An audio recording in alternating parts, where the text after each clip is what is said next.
Hello friends, good morning to all of you. स्वागत है आप सभी का लक्ष्य सिविल सर्विसेज गोपालगंज के इस यूट्यूब चैनल पे। मैं शशि, डायरेक्टर लक्ष्य सिविल सर्विसेज, स्वागत करता हूं अपने इस यूट्यूब चैनल पे। आज के इस लेक्चर के माध्यम से हम स्पेशली बातचीत करेंगे जो अभी हाल ही फिलहाल में 10+2 का रिजल्ट बिहार बोर्ड का अनाउंस हुआ है। तो जो भी बच्चे पास हुए हैं, एक तो सबसे पहले उनको हार्दिक शुभकामनाएं कि आपने 10+2 के एग्जाम को अच्छा से आपने पास कर लिया है। अब यहाँ से काफ़ी दुविधा रहती है कि 10+2 करने के बाद से हमारा बेस्ट करियर ऑप्शन क्या होना चाहिए। तो यहाँ से थोड़ा सा अलग अलग सोच विचार, अलग अलग कोर्सेस, अलग अलग बातों के बारे में थोड़ा सी पता चलने लगता है। तो इस लेक्चर के माध्यम से हम स्पेशली बात करेंगे कि 10+2 के बाद से आपका कौन सा बेस्ट ऑप्शन यानी बेस्ट करियर ऑप्शन हो सकता है। तो ये थोड़ा सा निर्धारण करने में आपको थोड़ा सा हेल्प मिल जाएगा, ठीक है।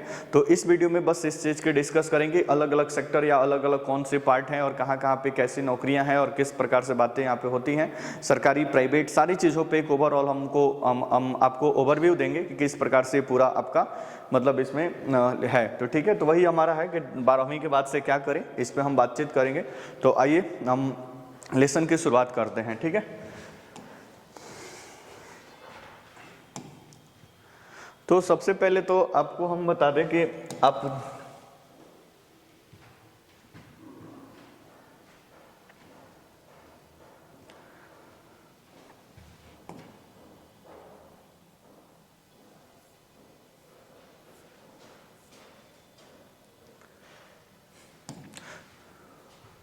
ठीक है, तो यहाँ पे देखिए, तो सबसे पहले देखो, मेरा मानना है कि 10वीं के बाद से ही ये थोड़ा सा डिसीजन हो जाना चाहिए कि मतलब अगर आप 10th कर लिए हैं तो थोड़ा सा 10th करने के बाद ही थोड़ा सा आपको थोड़ा सा क्लू मिल जाना चाहिए कि आगे आपको किस फील्ड में जाना है।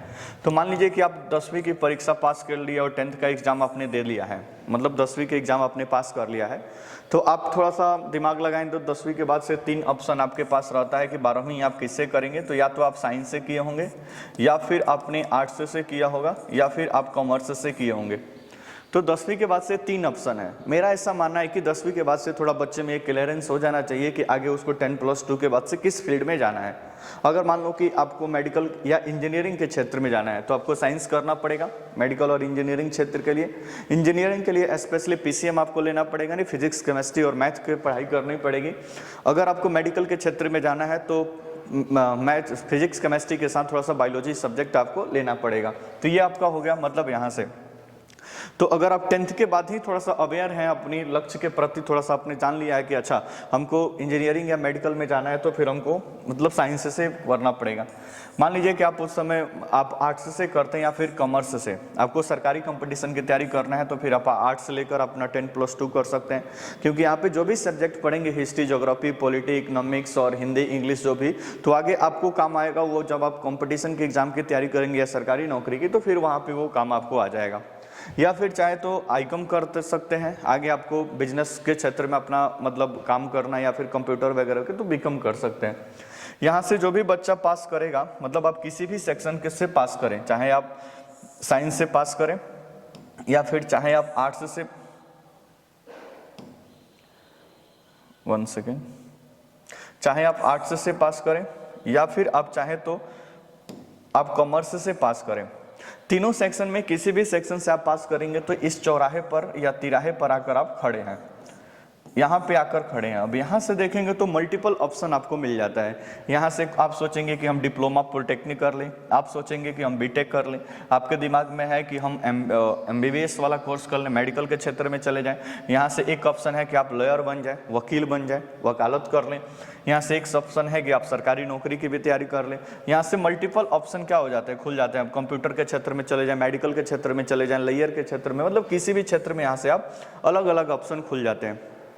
अब मान लो किसी आप चौराहे पे खड़े हो जहाँ से इतने रास्ते निकलते हों, तो सबसे मेन और सबसे ज़रूरी बात है कि क्यों नहीं इस रास्ते पे रुक के थोड़ा सा ये सोच लिया जाए कि मंजिल तक पहुँचने के लिए, मान लो कि यहाँ पे आपका टारगेट है, किसी लक्ष्य को आपने टारगेट किया, तो इस मंजिल पे पहुंचने के लिए बेस्ट ऑप्शन क्या होना चाहिए। आपने जो भी एम सोच रखा है तो यहाँ पे पहुंचने के लिए बेस्ट ऑप्शन क्या होना चाहिए। तो कोई एक होशियार और जानकार व्यक्ति आपको मिल जाए जो इसी मोड़ पे आपको बता दे कि आप ये सब्जेक्ट लेंगे तो इस माध्यम से यहाँ पहुँच सकते हैं, ये सब्जेक्ट लेंगे तो इस माध्यम से यहाँ पहुँच सकते हैं, आपको बीटेक करना है तो ये ले लीजिए, MTech करना है तो ये, मतलब वो सारी चीज़ें अगर यहीं पर डिसाइड हो जाए इस वाले पोर्सन पे, मतलब इंटर के बाद, तो काम थोड़ा सा आसान हो जाएगा। आप टू द पॉइंट, मतलब यहाँ पे पहुँचने के लिए कोई एक सिंगल रास्ता चाहिए, तो टू द पॉइंट आप इसी रास्ते से पहुँचेंगे और अपने टारगेट तक काफ़ी आसानी तरीके से पहुँच जाएंगे। अब यहाँ पे दिक्कत क्या होता है कि बच्चे यहाँ पे एक तो ना तो किसी अच्छा से सलाह मिल पाता है, और मिल भी पाता है तो उतना ऑथेंटिक नहीं हो पाता है कि बच्चा डिसाइड कर सके कि हमको क्या करना है। तो कभी देखते हैं कि बच्चा स्टार्ट किया कि हमको करना है डिप्लोमा करना है, तो 10+2 के बाद से डिप्लोमा स्टार्ट करेगा, तो अब सोचेगा थोड़ा सा ITI भी कर लें, उसी में सोचेगा कि थोड़ा सा आगे बीटेक भी करेंगे, तो अलग अलग ऑप्शन सोचेगा कि थोड़ा सा कंप्यूटर भी कर लें, थोड़ा सा वो लॉ भी कर ले, तो बहुत सारा वो भटक जाएगा। इसलिए मेरा मानना है कि इस मोड़ पे पहुंचने के बाद एक आप काफ़ी जानकार व्यक्ति से मुलाकात करें और फिर यहाँ से डिसाइड कर लें कि आपको किस वे में जाना है और आगे आपका लक्ष्य क्या होना चाहिए। आपको इंजीनियरिंग करना है या मेडिकल करना है या फिर लॉयर बनना है या फिर और किसी क्षेत्र में, कंप्यूटर के क्षेत्र में जाना है, MBBA मतलब BBA करना है, मतलब मार्केटिंग के क्षेत्र में जाना है या सरकारी नौकरी के क्षेत्र में जाना है। तो अलग अलग सेक्शन है यहाँ पे। आप पहले ये डिसाइड कर ले कि कौन सा सेक्शन में आप जाना चाहते हैं, आपका एम क्या है, आप क्या बनना चाहते हैं, फिर यहाँ से आप डिसाइड करके फिर अपने टारगेट तक पहुँच सकते हैं। इसके बाद बात करें तो आगे हम बात करें तो 12वीं के बाद से कुछ इस प्रकार से ऑप्शन आपको दिखते हैं। यानी आप 10+2 पास करते हैं तो एक तो कंस्ट्रक्शन लाइन, निर्माण के क्षेत्र में आप जा सकते हैं या फिर मेडिकल लाइन में आप जा सकते हैं। एक तीसरा आपका अपॉर्चुनिटी है कि आप मार्केटिंग के क्षेत्र में अपना कैरियर बना सकते हैं। एक चौथा है कि कंप्यूटर के क्षेत्र में आप अपना कैरियर बना सकते हैं या फिर जुडिशरी, वकालत वगैरह भी करके आप कैरियर बना सकते हैं या फिर आप नौकरी यानी सरकारी नौकरी जिसको आप बोलते हैं कॉम्पिटिटिव एग्जाम, इसकी भी तैयारी कर सकते हैं। तो यहाँ से मल्टीपल ऑप्शन आपको मिल जाता है कि किस सेक्शन में आपको जाना है और कौन सी आगे आपको लाइफ बनानी है। ठीक है, तो यहाँ पे देखें निर्माण के क्षेत्र में, तो ये निर्माण के क्षेत्र सामान्यतः सबसे ज़्यादा मतलब निर्माण का क्षेत्र ज़्यादा इंपॉर्टेंस दिया जाता था 1990 से पहले, क्योंकि आपको पता था कि 1990 से पहले भारत की जो इकोनॉमी थी वो बंद अर्थव्यवस्था की, केवल भारतीय मतलब वस्तु का यहाँ पे उत्पादन था। इस वस्तु का डिमांड ज़्यादा था और सप्लाई यहाँ पे क्या था, कम था। इसलिए निर्माण क्षेत्र का काफ़ी महत्वपूर्ण योगदान रहा। जो भी लोग उस समय इस क्षेत्र से जुड़े होते थे उनको समाज में एक अच्छा खासा रेपुटेशन प्राप्त था और अच्छा खासा उनको थोड़ा सा वैल्यू भी मिलता था। अब इस निर्माण के क्षेत्र में अलग अलग पद आते हैं। जैसे इस निर्माण के क्षेत्र में हम बात करते हैं, एक यहाँ से स्टार्ट होता है, सबसे छोटे लेवल पे आप जाएंगे तो मान लीजिए आप कुछ भी पढ़े लिखे नहीं है तो फिर यहाँ पे आप लेबर बन जाएंगे। किसी कंपनी में आप क्या बन गए, लेबर बन गए, सामान्यतः काम करेंगे। मान लीजिए कि आपने सिंपल थोड़ा सा पढ़ाई किया है, मैट्रिक और इंटर कर लिया है और वहीं से आप चले गए तो फिर यहाँ पे क्लर्क बनने का भी आप कंपनी में जाते हैं, एज ए क्लर्क अपना काम करते हैं।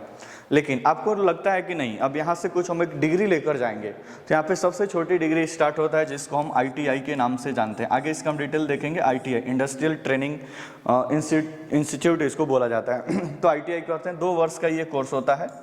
ये एक टेक्निकल कोर्स है। इन दोनों से आप क्या होंगे, ऊपर होंगे, मतलब इस कंपनी में आप ऊपर होंगे। लेकिन ITI करने के पश्चात इसके आगे बढ़ेंगे तो आप यहाँ पे चाहें तो आप पॉलिटेक्निक आगे होता है पॉलिटेक्निक, और फिर इसी को पॉलिटेक्निक को ही हम डिप्लोमा के नाम से भी जानते हैं। तो ये डिप्लोमा या पॉलिटेक्निक दोनों एक ही चीज़ है।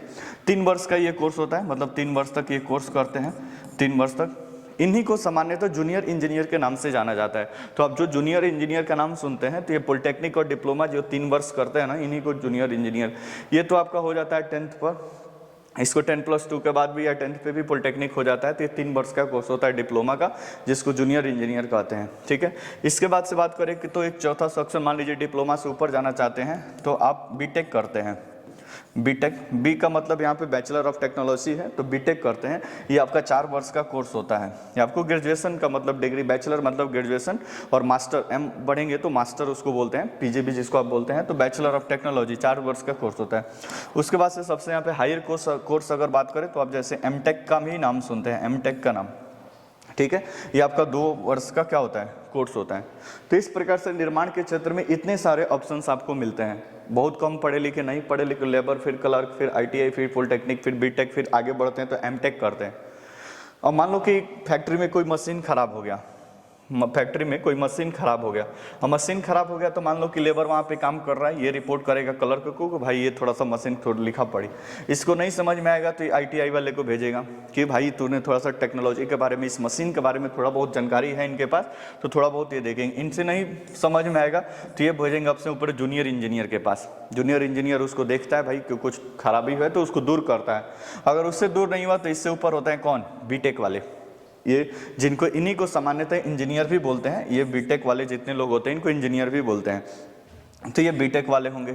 अगर इनसे भी ये मशीन नहीं बना या उनको नहीं समझ में आ रहा तो ये ट्रांसफर करते हैं किसके पास, एमटेक वाले, जो इनसे सुपीरियर है, मतलब थोड़ा सा उच्च पद पे हैं, ठीक है, एमटेक वाले। अब आप सोच रहे हैं कि सर एमटेक वाले भी अगर इसको नहीं संभाल पाए तो क्या होगा, तो भाई मशीन रिप्लेस कर देगा, भाई बोल देगा कि मशीन खराब है, इसको नहीं बनाया जा सकता, काम खत्म। तो इस प्रकार से बहुत सारे ये सारे पद आपको मिलते हैं निर्माण या कंस्ट्रक्शन लाइन में, और इसका ज़्यादातर 1990 से पहले ज़्यादा मतलब महत्वपूर्ण। लेकिन आपको पता था कि 1990 में ग्लोबलाइजेशन, एलपीजी रिफॉर्म भारत में लिया गया और प्राइवेट कंपनियों को भारत में आने का मौका दे दिया गया। तब इसका डिमांड, सप्लाई तो बढ़ गया लेकिन डिमांड उतना ही रहा। तो अब सप्लाई और डिमांड का ये ज़्यादा वेरिएशन। तो अब अगर देखेंगे तो इंजीनियर का उतना डिमांड नहीं है, क्योंकि इस समय बहुत सारे फॉरेन कंपनियाँ भारत में है और अपना सामान यहाँ पे मतलब लाती हैं और बेचती हैं। तो ये कंडीशन है। तो 1990 के बाद, 1990 से पहले आपके गांव में कोई भी इंजीनियर होंगे तो देखते काफ़ी रेपुटेशन था उनके, इंजीनियर साहब बोला जाता, भाई इंजीनियर साहब का घर है। लेकिन अब के डेट में वैसा सामान्यतः देखने को नहीं मिलता। अब इन सारे कोर्स को करने के लिए, मान लीजिए सारे सभी कोर्स को करना है तो दोनों ऑप्शन है। मान लो कि आपको ITI करना है तो दोनों ऑप्शन है, आप गवर्नमेंट के ITI कॉलेज से भी मतलब कर सकते हैं और प्राइवेट भी कर सकते हैं। गवर्नमेंट से कम करेंगे तो आपको कॉम्पिटिटिव एग्जाम निकालना पड़ेगा और पैसा कम लगेगा, गवर्नमेंट वाले से हो जाएगा। प्राइवेट से कम कोई एग्जाम नहीं निकालना है, प्राइवेट आपका एडमिशन होगा, पैसा थोड़ा सा ज़्यादा लगता है आपको प्राइवेट वाले में। बात समझ में? वैसे आप डिप्लोमा पॉलिटेक्निक के लिए भी है, ये कोर्स करने के लिए आप बिहार सरकार, मान लीजिए पॉलिटेक्निक बिहार में करना है तो बिहार पॉलिटेक्निक का फॉर्म आता है, आप निकालिए, डिप्लोमा करिए, इंजीनियर, जूनियर इंजीनियर आप कहलाएंगे। मान लीजिए आपसे एग्जाम नहीं निकला, आप चाहते हैं कि करना है तो भी प्राइवेट भी कर सकते हैं, कोई दिक्कत परेशानी नहीं है। या फिर आपको बीटेक करना है तो जेईई का मेंस और एडवांस निकालिए यहाँ से और सरकारी कॉलेज आपको मिल जाएगा। अगर नहीं निकाले तो फिर प्राइवेट भी यहाँ पे आप एडमिशन ले सकते हैं। एमटेक करने के लिए भी सेम प्रोसीजर है। तो ये हुआ निर्माण के क्षेत्र में इतने सारे कैरियर ऑप्शन आपको दिखते हैं। तो 10+2 के बाद अगर करना चाहते हैं तो आप बीटेक कर सकते हैं, अगर 10+2 आपने कर लिया है तो। अब बीटेक करने के लिए भी दोनों ऑप्शंस हैं। बीटेक आप अच्छा से, हमारा मानना है कि आप अच्छा से तैयारी कर लें और तैयारी करने के बाद से जेईई का एग्जाम दें और जेईई के एग्जाम देने के पश्चात थोड़ा सा सरकारी कॉलेज प्राप्त करें और अच्छा से थोड़ा सा लेवल वाला थोड़ा सा बीटेक करें कि थोड़ा सा आपको भी आगे चलकर कोई दिक्कत परेशानी न हो। तो ये सारा क्षेत्र आपको देखने को मिला। किस क्षेत्र में? ये सब निर्माण के क्षेत्र में। और अभी बोले कि निर्माण के क्षेत्र में 1990 के बाद से सप्लाई बढ़ गया, क्योंकि फॉरेन मार्केट से बहुत सारे वस्तु भारतीय मार्केट में आने लगे और डिमांड तो लगभग उतना ही था। और मार्केट में बहुत सारा सामान पड़ा हुआ है, बहुत सारा सामान पड़ा हुआ है। तो बहुत सारा सामान पड़ा हुआ है तो अब इसके साथ दो कंडीशन है भाई। ये तो खरीदार, अब मार्केटिंग जो बेहतर कर पाएगा वही इसको अच्छा से क्या कर पाएगा, बेच पाएगा, नहीं तो नहीं बेच पाएगा। जैसे फ्लिपकार्ट से आप सामान खरीदते, अमेजन से, मीशो भी है भारत का, आराम से आप किससे, तो जिसका मार्केटिंग बढ़िया होगा, ब्रांडिंग बढ़िया होगा, उसका वस्तु ज़्यादा बिकेगा। तब आगे चलकर एक नई कोर्स सामान्यतः आप मार्केटिंग वाला समझते हैं, जिसमें एक कोर्स आता है मार्केटिंग वाले में। अगर इसकी बात करें तो इसमें एक कोर्स आता है BBA का, बैचलर ऑफ बिजनेस एडमिनिस्ट्रेशन। अच्छा, बी जहाँ पे भी लिखे तो उसको समझ जाना है कि बैचलर वाला है, तो बैचलर ऑफ बिजनेस एडमिनिस्ट्रेशन मतलब ग्रेजुएशन के बाद, सॉरी इंटर के बाद से आप ये कोर्स कर सकते हैं मार्केटिंग के क्षेत्र में।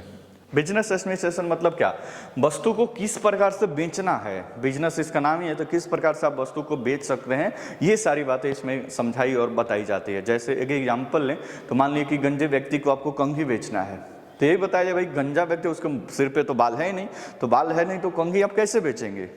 तो इसी बात को इसमें सब पढ़ाया जाता है कि किस प्रकार से आप मतलब ये पढ़ें और किस प्रकार से समझे कि गंजे को भी आप कंघी क्या कर ले, बेच ले। अब आप सोच रहे हैं सर कैसे हो जाता है, भाई आपको उसी सब ये सारी चीज़ें टेक्निक समझाई जाती है।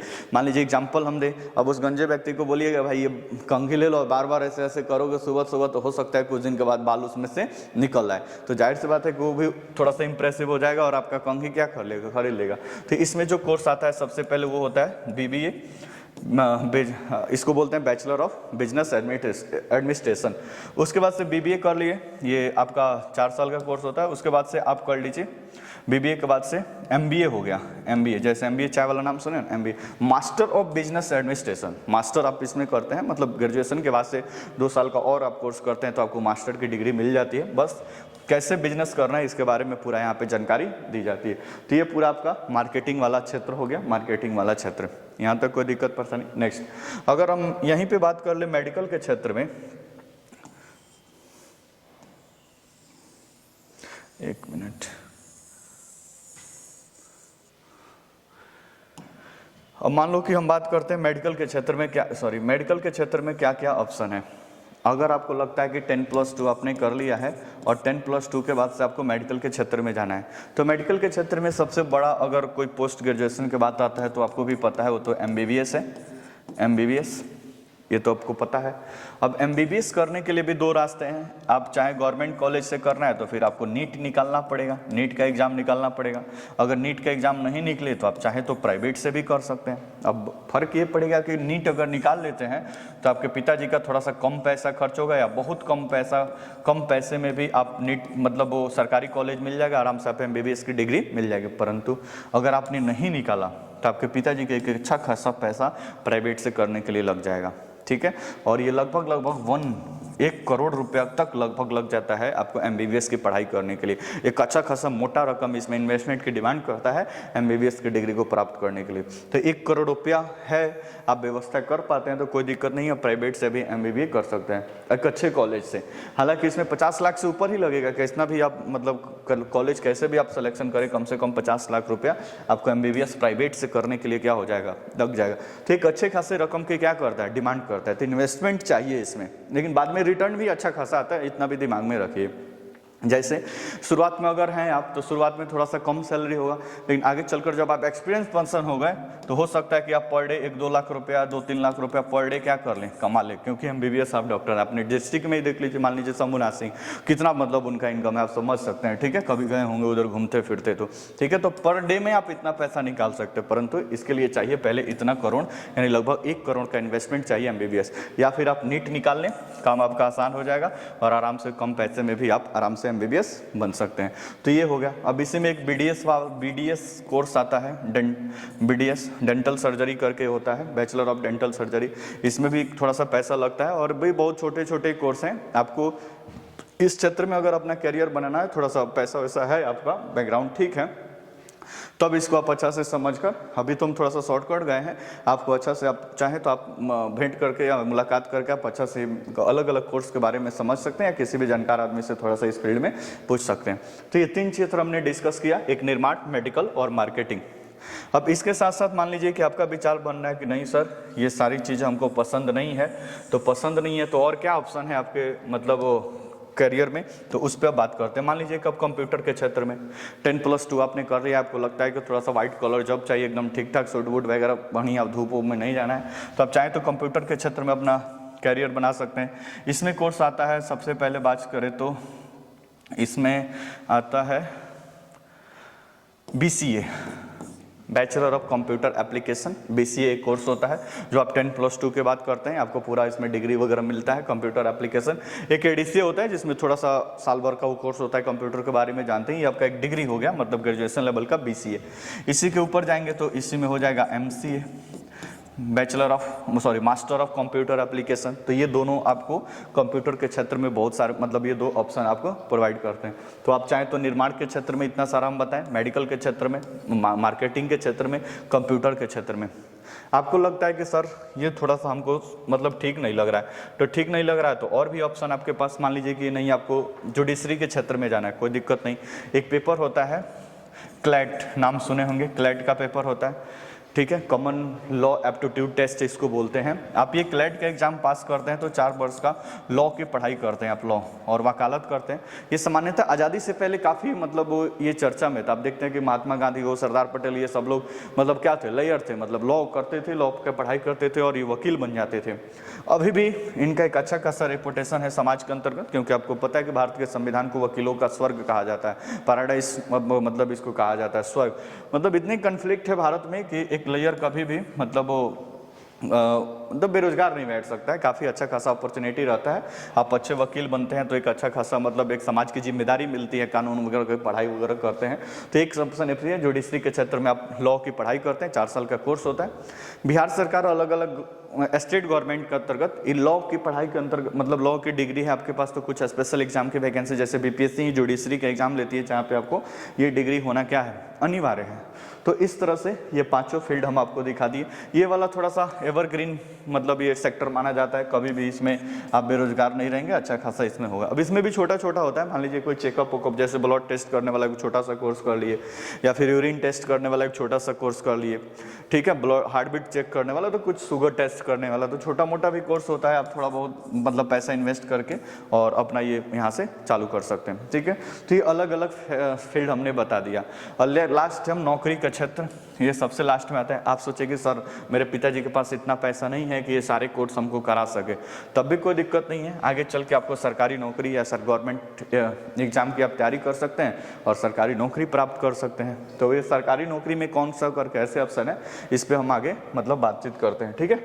तो नेक्स्ट बात करें तो ये नेक्स्ट स्लाइड पे आप देख सकते हैं, यहाँ पे जैसे ITI है, ये ITI है, इंडस्ट्रियल ट्रेनिंग इंस्टीट्यूट। कुछ ये छोटे मोटे आप मशीन वगैरह कैसे खोलना है, कैसे बंद करना है, क्या क्या कुछ बेसिक्स बातें होती हैं, उसके बारे में जानते हैं, ठीक है। ये पॉलिटेक्निक हो गया, पॉलिटेक्निक के छात्र इससे तो थोड़ा सा हायर लेवल है, अभी बताएं तो ये पॉलिटेक्निक वाले हो गए पूरा। ये पॉलिटेक्निक कॉलेज यहाँ पे दिख रहा है आपको, ठीक है।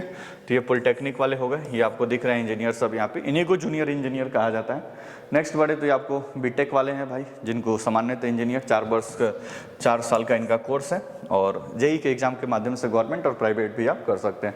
नेक्स्ट बढ़े तो एमटेक, आप देख ही रहे हैं ना किस तरह से टेक्नोलॉजी का इस्तेमाल करके व्यक्ति काम कर रहा है, तो ये आपका एमटेक हो गया, मास्टर ऑफ टेक्नोलॉजी, ठीक है। नेक्स्ट आगे बढ़े तो ये पैरामेडिकल के क्षेत्र में बहुत सारे ANM GNM भी बहुत सारे कोर्स होते हैं। आपका स्पेशली मेडिकल के क्षेत्र में जाना है तो किसी एक जानकार व्यक्ति से पहले 80 की 80 सारी चीज़ों को समझकर फिर वहाँ से आप अलग अपने लाइन में जा सकते हैं, ठीक है। Next bachelor of dental surgery, इसको BDS बोलते हैं, हम आपको बताए थे। ये भी 4 साल का कोर्स होता है, इंटर्नशिप 1 साल का होता है, तो इसको भी 40-50 लाख में भी कोर्स हो जाता है। दांत का चेकअप वकअप करने वाले डॉक्टर आप बनते हैं, ठीक है। तो इस तरह से MBBS बैचलर ऑफ मेडिसिन है, ये मेडिसिन, बैचलर ऑफ मेडिसिन और बैचलर ऑफ सर्जरी। तो ये आपका MBBS का कोर्स है, बोले कि 5 साल का है, 4 वर्ष कोर्स होता है और 1 साल प्लस 1 ईयर इंटर्नशिप होता है। यहाँ पे सारी चीज़ें होती हैं 5 वर्ष के लिए। नीट का पेपर आप निकालते हैं तो गवर्नमेंट की कॉलेज मिलती है और बाकी प्राइवेट से भी आप इसको कर सकते हैं। तो ये क्लियर हो गया मेडिकल के क्षेत्र में।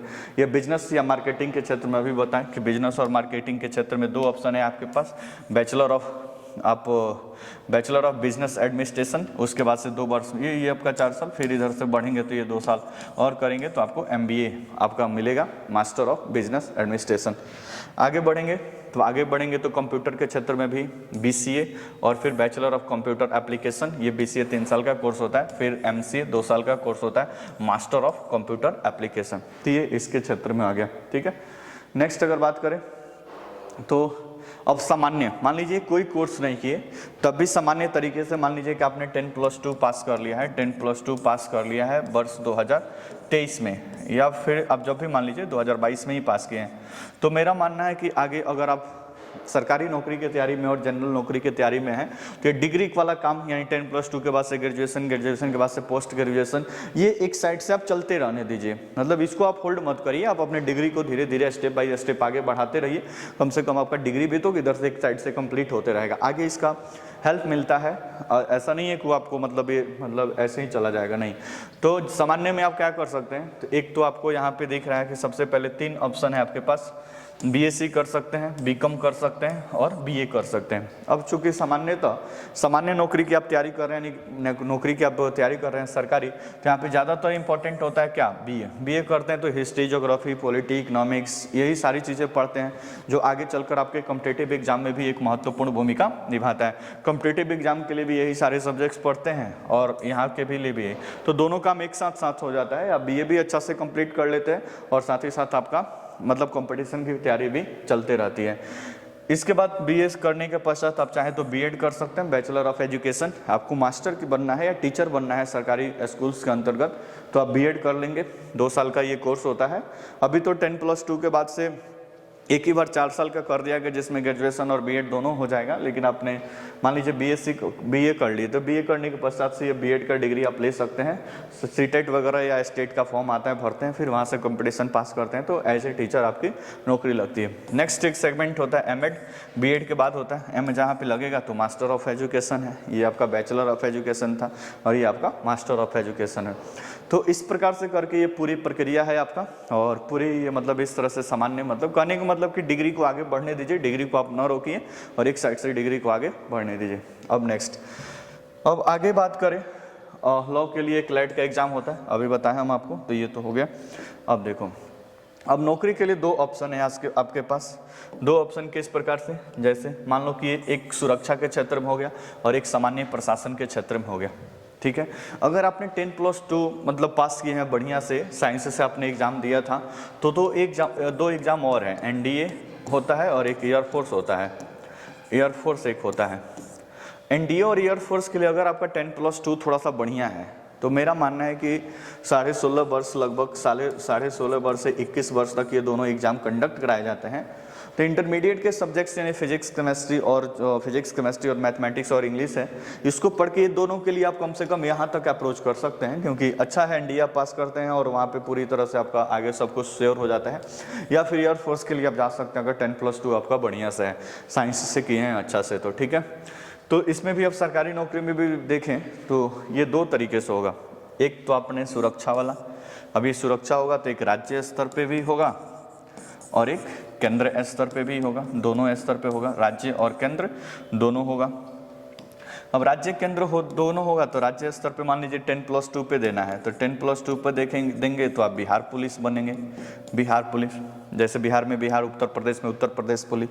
अगर आप ग्रेजुएशन पे देते हैं तो फिर आप दारोगा या फिर आप एसआई, सब इंस्पेक्टर वगैरह के लिए ये काम आपका होता है। तो इस तरह से ये 2 है। आप केंद्र में भी जाएं तो आप देखते हैं जीडी का फॉर्म आता है, उसके बाद से बहुत सारे सेंट्रल रिजर्व फोर्सेस हैं, उनके भी कांस्टेबल लेवल के फॉर्म आते हैं। उसके बाद इसमें भी टफ है, जैसे सीडीएस है, कंबाइंड डिफेंस सीडीएस सर्विस, तो इसमें थोड़ा सा आपको डायरेक्ट ऑफिसर्स वगैरह बनने का मौका मिल जाता है। सीएपीएफ है, तो यहाँ पे भी ऑफिसर लेवल पे और कांस्टेबल लेवल पे दोनों मतलब चीज़ें मिलती हैं। सामान्य प्रशासन के अंतर्गत मान लीजिए कि आपका फिजिकल वगैरह ठीक ठाक नहीं है, तो आप सामान्य प्रशासन के लिए एफर्ट लगाते हैं, ठीक है। अब यहाँ पे 2 चीज़ें हैं। और मान लो कि मतलब ये सरकारी नौकरी तैयारी करने के लिए मेरा मानना है कि 2 चीज़ों को, या तो आप शारीरिक रूप से ठीक ठाक हैं, यानी 2 चीज़ों में से किसी एक को मजबूत बनाना पड़ेगा। मान लो कि आप शारीरिक रूप से ठीक है, शरीर को आप चाहें तो मजबूत बना लें। दूसरा, शरीर आपका ठीक ठाक नहीं है तो आप दिमाग अपना क्या करें, मजबूत। अपॉर्चुनिटी दोनों के पास है, या तो शरीर को ठीक ठाक बना लें या दिमाग को ठीक ठाक। मान लो कि आपका फिजिकल स्टैंडर्ड सही है, आपको थोड़ा सा जल्दी नौकरी वोकरी चाहिए, आपका हाइट वगैरह भी ठीक है, आप दौड़ भी लेते हैं, 2-4-5 चक्कर स्टेडियम का लगा लेते हैं, तो शारीरिक रूप से आप ठीक हैं, तो आपके पास 2 ऑप्शन है कि अपना और शरीर मजबूत करिए। इसके लिए थोड़ा सा कम एफर्ट, एक लूसेंट का किताब आता है सामान्य दंड का, उसको पढ़ लीजिए और कुछ 1000-10,000 आप क्वेश्चन का MCQ प्रैक्टिस कर लीजिए। आराम से कहीं ना कहीं 1-2 साल के बाद कहीं कांस्टेबल में या कहीं फिर बिहार पुलिस में या कहीं अलग अलग स्टेट पुलिस में कहीं ना कहीं आपका हो जाता है। अगर आप कंसंट्रेशन के साथ पूरा पढ़ाई करते हैं, सही गाइडलाइन और ये तमाम चीज़ें, तो कहीं ना कहीं काम चल जाता है। लेकिन मान लीजिए आपका फिजिकल ठीक नहीं है तो दिमाग ठीक करिए। दोनों का दोनों सही है तो मच बेटर भाई, दोनों सही है तो दिमाग ठीक करिए। दिमाग ठीक करेंगे तो इसमें थोड़ा सा लेवल वाला नौकरी मिलेगा, बड़ा वाला नौकरी मिलेगा, ठीक है, बात समझ रहे हैं। तो थोड़ा सा लेवल वाला नौकरी आपको मिलता है।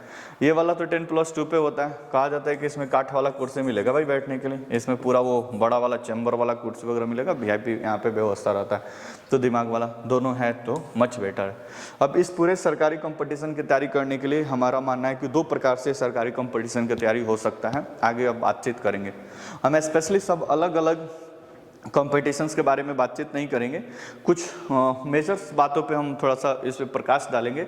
उसके बाद से जो भी अब आपको आगे ज़रूरत पड़े, मतलब जिस हिसाब का आपको लगता है कि इस स्पेशल किसी मतलब SSC के बारे में एक अच्छे से डिस्कशन चाहिए, BPSC के सिलेबस के बारे में एक अच्छे से डिस्कशन चाहिए, दरोगा के बारे में, तो स्टेप बाय स्टेप अलग अलग मतलब क्लासेस के माध्यम से हम इसको आपको बताते जाएंगे।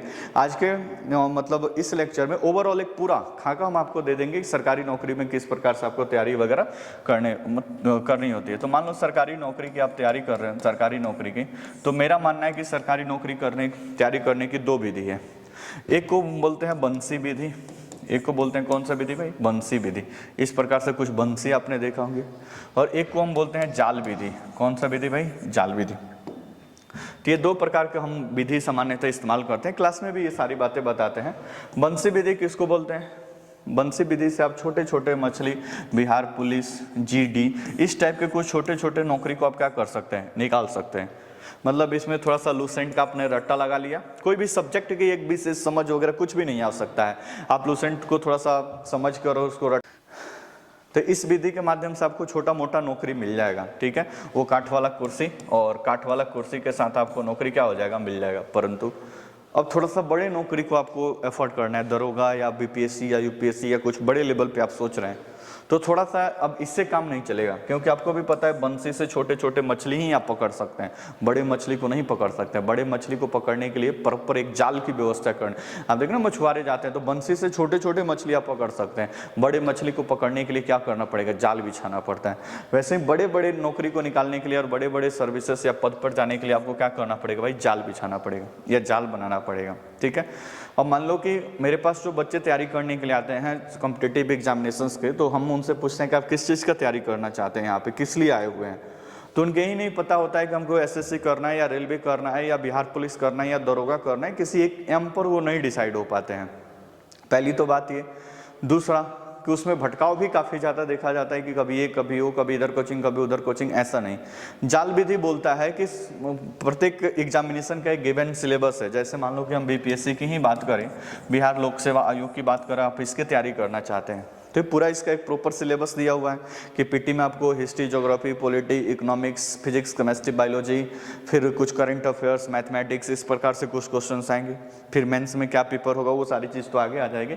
तो इस तरह से अब इस एग्जाम को इस बंसी विधि से आप नहीं निकाल सकते, इसको पूरा एक प्रॉपर जाल बनाना पड़ेगा। तो जाल कैसे, मान लीजिए आप हिस्ट्री पढ़ के एक नोट्स आपने तैयार किया, फिर ज्योग्राफी पढ़े एक प्रॉपर नोट्स आपका तैयार हुआ, फिर वैसे ही पॉलिटी पढ़े एक नोट्स तैयार हुआ, फिर वैसे ही आपका इकोनॉमिक्स का एक नोट्स बना, वैसे ही फिजिक्स का बना, वैसे ही केमिस्ट्री का, वैसे ही बायोलॉजी का, वैसे ही एक मैथ का, वैसे ही करंट अफेयर्स का। तो इस प्रकार से पूरा ये आपका एक क्या जाल बनकर क्या हो गया, तैयार। अब इस जाल से बड़े बड़े मछलियों का आप शिकार कर सकते हैं। अब इस जाल को आप अपना पूरा तैयार करके बैठे हुए हैं। अब जो भी मछली अगर तालाब में आ गई तो फिर आपके जाल से बाहर नहीं जाएगी। तो ये प्रॉपर इसकी क्या होती है, पढ़ाई होती है। अब ऐसा नहीं कि कभी पढ़ते पढ़ते कभी पढ़े कि फिजिक्स में न्यूटन का लॉ पढ़ते पढ़ते कभी चले गए इतिहास में, इसकी पढ़ाई ऐसे नहीं हो, तो इसमें काम चल जाएगा। हिस्ट्री पढ़ें तो हिस्ट्री को अच्छा से करें, ज्योग्राफी पढ़ें तो ज्योग्राफी को अच्छा से करें, इकोनॉमिक्स पढ़ें तो इकोनॉमिक्स को अच्छा से करें। सारे सब्जेक्ट को प्रॉपर वे में डिटेल के साथ काफ़ी अच्छा से करें, क्योंकि आगे चल के आपको मेंस की राइटिंग भी करनी होती है। स्पेशली अगर हम बीपीएससी की बात करें तो अच्छा से अपना पूरा प्रॉपर नोट्स बनाएं, पूरी चीज़ों पे कमांड करें, फिर उसको क्या करें, प्रैक्टिस। तो एक होता है बेस अपना क्या कर लिए मजबूत, फिर उसके बाद से टारगेट थोड़ा करते हैं आप एग्जामिनेशन को, और फिर उसी को बहुत सारे एमसीक्यू और प्रैक्टिस सेट लगाकर फिर इसको क्या करते हैं और मजबूत बनाते हैं। फिर आप एग्जाम में पेयर होते हैं और फिर आप एग्जाम को क्या करते हैं, क्रैक करते हैं। तो इस प्रकार से एक विधि होती है जाल विधि। तो जो भी एग्जाम आपको देना, मान लो कि रेलवे देना है, तो आपको पता है कि रेलवे में मैथ, रीजनिंग और जीके जीएस आएगा आराम से, रेलवे का सिलेबस। तो मैथ का पूरा एक कंप्लीट सिलेबस आपका एक कॉपी पूरा तैयार होना चाहिए, अलग अलग सब्जेक्ट मतलब अलग अलग चैप्टर का। रीजनिंग का एक कॉपी आपका पूरी तरह से तैयार होना चाहिए, अलग अलग चैप्टर का, वर्बल, नॉन वर्बल, सारी चीज़ें। उसके साथ साथ आपका जीएस के सभी सेगमेंट का एक छोटा मोटा कॉपी आपका तैयार होना चाहिए। इतना सब बेसिक पढ़ने के पश्चात तब आप प्रीवियस ईयर का क्वेश्चन आप देखो, प्रीवियस ईयर जो एग्जामिनेशन रेलवे में आया हुआ है। फिर इसको देखने के पश्चात फिर आप अलग अलग सेट प्रैक्टिस लगाओगे, कम से कम 50, 60, 100 सेट प्रैक्टिस लगाएंगे, तब जाकर ये पूरा मुकम्मल तैयारी मानी जाएगी। तब आपकी सर्विस या नौकरी क्या होगी, आगे बढ़ेगी। बात समझे ना। तो इस प्रकार से ये सारी मतलब आपकी सरकारी नौकरी का पूरा ये माया जाल है, और इस प्रकार से इसकी आप तैयारी करते हैं। अब इसमें अलग अलग सर्विसेज के लिए क्या रिक्वायरमेंट है और कौन से क्या सिलेबस है, इसके बारे में स्टेप बाय स्टेप हम एक एक क्लास के माध्यम से अब समझाते जाएंगे। जैसे एसएससी में क्या सिलेबस है, एमटीएस, सीएचएसएल, सीजीएल, इसके बारे में, बैंकिंग के अंतर्गत क्या सिलेबस है, क्लर्क का क्या क्या सिलेबस है, पीओ का क्या सिलेबस है, दरोगा के लिए क्या सिलेबस है, पेपर 1, 2 प्री मेंस कैसे होता है, कितना प्रीवियस कटअप रहा है, बिहार पुलिस का क्या सिलेबस है, है, तो अलग अलग ये अलग अलग बीपीएससी का पूरा होल सिलेबस जो अभी चेंज हुआ है उसका क्या है, तो ये पूरा धीरे धीरे हम डिस्कशन करेंगे और एक एक क्लास में इन सारी हम सिलेबस को हम डिस्कस करते जाएंगे।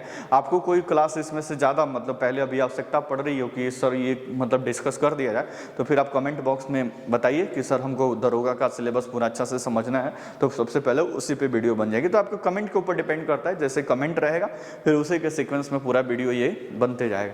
तो इस प्रकार से पूरा सरकारी कंपटीशन की दुनिया है। तो सरकारी कंपटीशन की तैयारी आगे आपको करना है तो हम बोले कि दो ऑप्शन है, एक तो आप बीए में एडमिशन करवा लें, यहाँ से बीए में एडमिशन करवा लें, बैचलर ऑफ आर्ट्स इसको बोलते हैं।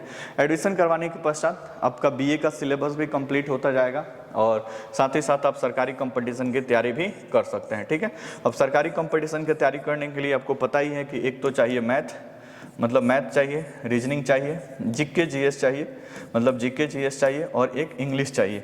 ये चारों सब्जेक्ट मतलब हैं मतलब किसके लिए, कंपटीशन की दुनिया में। अब इसमें भी इंग्लिश इंपॉर्टेंट है आपको एसएससी के लिए, और फिर एसएससी के लिए, और फिर बैंकिंग के लिए। बाकी सामान्यतः किसी एग्जाम मतलब इसमें तो इंग्लिश नहीं, जैसे रेलवे है, बिहार पुलिस, दरोगा, इस सब में कोई भी इंग्लिश नहीं पूछा जाता है, तो फिर अपने ही हिसाब से यहाँ से सारी चीज़ें टारगेट हो जाएंगी। लक्ष्य सिविल सर्विसेज के द्वारा भी काफ़ी क्लासेस यहाँ पे ऑर्गेनाइज की जाती हैं और सभी चीज़ों को काफ़ी डिटेल और डिप में कराया जाता है, क्योंकि पूरा वो जाल विधि से ही हम भी तैयारी करवाते हैं कि पूरा सब्जेक्ट एक बार आप पढ़ के तैयार कर ले, छोड़वाड़ नहीं कि दो चैप्टर ज्योग्राफी पढ़ रहे हैं, 2 चैप्टर पॉलिटी पढ़ रहे नहीं। हमारे जो पढ़ाने का तरीका है, एक सब्जेक्ट को पूरा हम कंप्लीट करते हैं। जैसे इकोनॉमिक्स सुबह 7 बजे चल रहा है तो इकोनॉमिक्स को पूरा काफ़ी डिटेल में हम कंप्लीट करेंगे। साइंस 9 बजे चल रहा है तो साइंस को पूरा कंप्लीट हम आपको पूरा करवाएंगे। तो इस तरह से अलग अलग कॉपी आपका बनकर क्या हुआ, तैयार हुआ, और फिर इन कॉपियों के माध्यम से और इस नोट्स के माध्यम से आप किसी भी एग्जाम में अपीयर हो सकते हैं। तो इस प्रकार से हमने बहुत सारा सेक्टर्स आपको बता दिया कि 10+2 के बाद से अभी आप क्या क्या एफर्ट लगा सकते हैं और कैसे पूरी तरह से व्यवस्था में आप आ सकते हैं और कौन से आपके लिए बेहतर होगा। तो इस तरह से अपना डिसीजन लेकर और बढ़िया से अपना एक एडमिशन करवा लीजिए, और जिस भी फील्ड में जाना है पूरी तत्परता के साथ उस फील्ड में जाइए। और एक बात को दिमाग में जरूर रखिएगा कि जिस भी फील्ड में जाएं वहाँ पे एक चीज़ जो सबसे महत्वपूर्ण होती है वो होती है कंसिस्टेंसी, मतलब लगातार किसी भी काम को करते रहना है लगातार। ऐसा नहीं कि कुछ इधर कुछ उधर, कुछ इधर कुछ उधर, जो भी काम करना है एकदम कंटिन्यू वे में कंसिस्टेंसी के साथ पूरी तरह से ये पूरी प्रक्रिया को क्या करना है, फाइनल करना है। जैसे मानिए कि एग्जाम्पल दे, दुनिया की सबसे बड़ी रिवर है अमेजन रिवर। अमेजन नदी नाम सुने होंगे, साउथ अमेरिका में पाई जाती है और दुनिया की सबसे बड़ी रिवर है।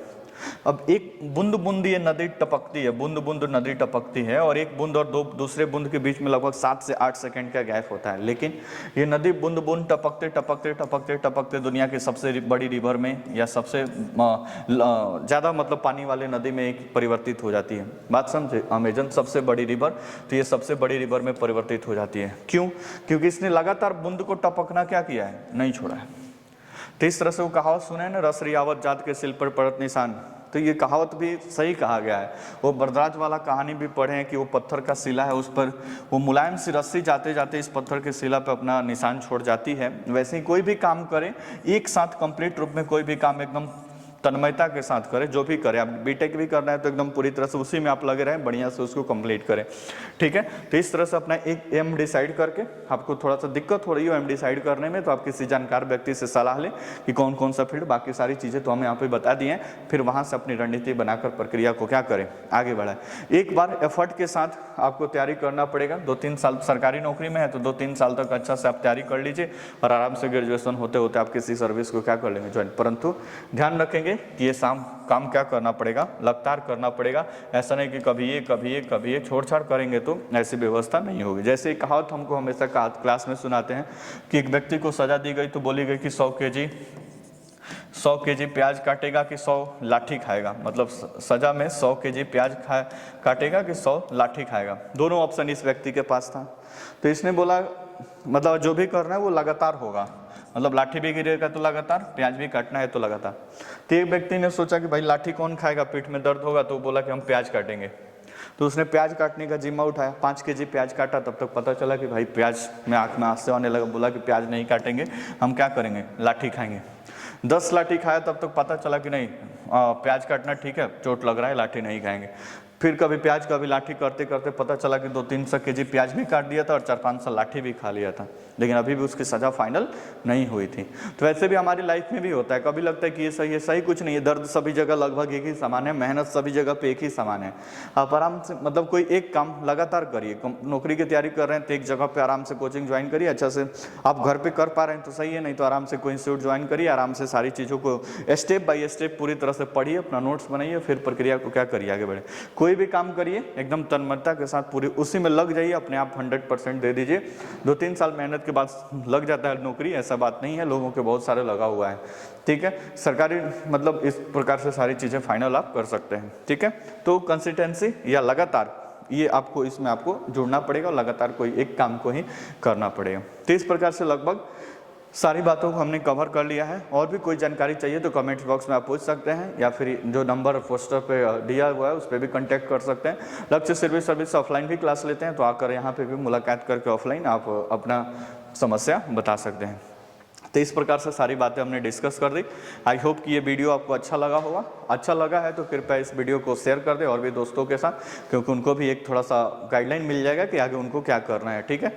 और वीडियो अच्छा लगे तो शेयर करें और इसको लाइक कर दें कि थोड़ा सा मोटिवेशन मिलता है उससे। ओके, धन्यवाद, जय हिंद, मिलते हैं किसी नेक्स्ट वीडियो में। रट्टा लगा लिया, कुछ क्वेश्चन को आपने क्या कर लिया, प्रैक्टिस कर लिया, इतना सारा काम कर लिया और लगातार आप फिजिकल वगैरह की ट्रेनिंग मतलब वो प्रैक्टिस वगैरह कर रहे हैं, तो आराम से इस विधि के माध्यम से भी छोटा मोटा नौकरी क्या हो जाता है, आपको मिल जाता है।